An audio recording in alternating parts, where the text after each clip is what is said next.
personal finance. It might sound boring, like something only old people in suits talk about, but trust me, it's anything but boring. It's about taking control of your money, so your money doesn't control you. It's about making your money work for you, so you can live the life you want. Think of it like this: your money is a car. Personal finance is knowing how to drive that car, where you want to go and how to get there safely. Investing, on the other hand, is like adding a turbocharger to your car. It helps you reach your destination faster. Why is this important? Because money matters. It's not everything, but it affects everything. It affects where you live, what you eat, where you travel, and how much freedom you have. By mastering personal finance and investing, you're not just managing money, you're managing your life. So buckle up and get ready. We're about to embark on a journey to financial freedom.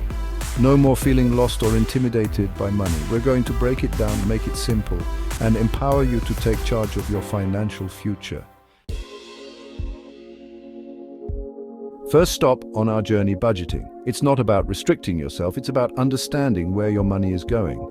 Think of it as your financial GPS. It helps you track your income and expenses so you can reach your financial destination. Start by listing all your sources of income, your salary, side hustles, anything you earn. Then track your expenses: rent, bills, groceries, entertainment. There are apps for this, or you can use good old-fashioned pen and paper. Once you have a clear picture, you can start setting financial goals. Want to buy a house, travel the world, retire early? A budget helps you allocate your money wisely to achieve those goals. Remember, budgeting is not a one-time thing. It's an ongoing process that requires regular check-ins and adjustments. Life throws curveballs, and your budget should be flexible enough to adapt. Next up, saving. Life is unpredictable. You never know when you might face an unexpected expense like a medical bill or car repair. That's where savings come in. They're your safety net, your financial cushion for those rainy days. Start by setting a savings goal. Aim to have at least 3 to 6 months' worth of living expenses saved up in an emergency fund. This will give you peace of mind, knowing you can weather any financial storm. Then make saving a habit. Automate it. Set up a direct debit from your checking account to your savings account each month. You can even start small. Every little bit counts. Remember, saving is not about depriving yourself. It's about prioritizing your future self. It's about having the freedom and security to handle whatever life throws your way.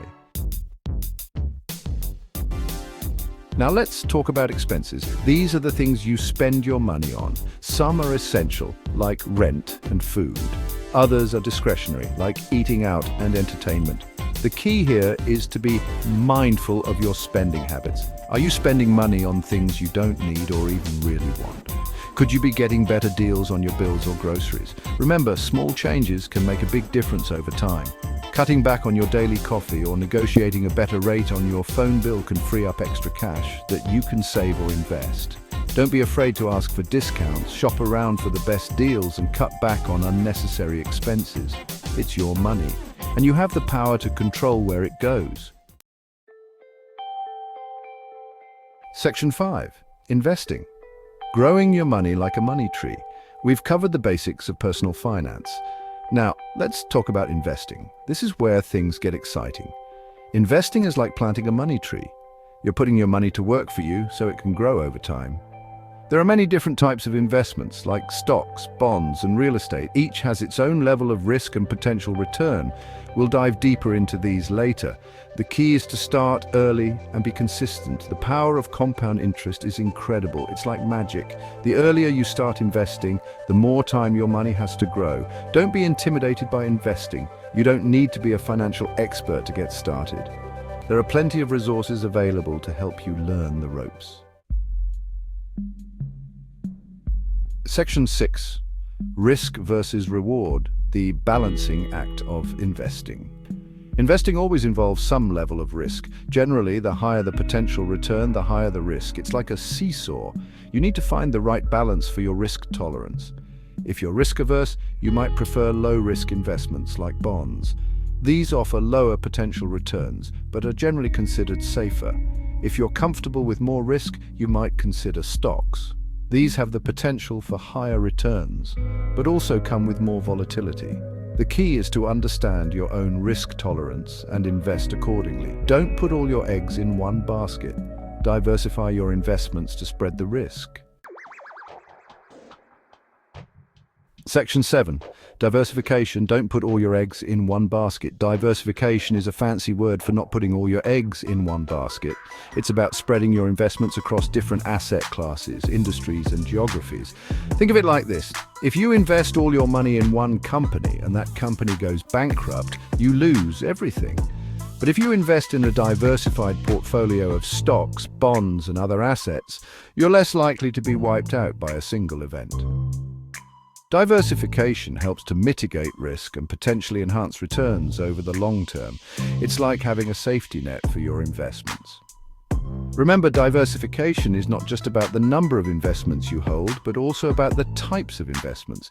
Aim for a well-rounded portfolio that aligns with your risk tolerance and financial goals. Section 8. Personal finance and investing. A powerful duo for financial freedom. Personal finance and investing are like two sides of the same coin. They work together to help you achieve financial freedom. Personal finance is about managing your money wisely today so you have a solid foundation for tomorrow.